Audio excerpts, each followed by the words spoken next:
सब बढ़िया बा भैया, गाना से लेके डांस से लेके एक्टिंग से लेके सब से ब्लॉकबस्टर हिट है। क्या बुझाता पूंजी वसूल भइल कि ना? पूंजी वसूल भइल कि सुपर डुपर चल गई। सुपर डुपर हाँ सुपर डुपर हिट। डांस 2 आए वाला बा। हाँ डांस 2 आई तक पूरा भोजपुरी हिल जाई, हिल एकदम। फैमिली उमली देख सकेला। हाँ पूरा फैमिली लाइक बा भैया, गाना तो एकदम कहेंगे ना, एकदम सुपर डुपर गाना भी है। फिल्म के जवाब ही नहीं है। फिल्म में अश्लील टाइप का ना कुछ नहीं है, ना एकदम फैमिली लाइक बा पूरा फैमिली। क्या कहम चाचा जी, फिल्म देख? हम ना अब तो जाते नहीं देखे। अच्छा खेसार लाल का फिल्म देख? हम देखे आइल बने।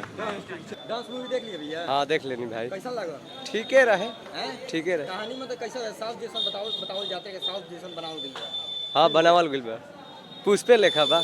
कहानी का लागल डांस फिल्म के? अभी तो बहुत बढ़िया लगा, और दोबारा तो नहीं कहते तब ना अच्छा से देखा इंटरेस्ट के डांस साथ। 2 आए वाला। हाँ मतलब कि ई सिनेमा में बतावल जात रहे साउथ जैसन, मतलब कि साउथ के कॉपी कल गइल बा। हाँ सही बात बा। का बुझाता पुष्पा 2 के टक्कर दी?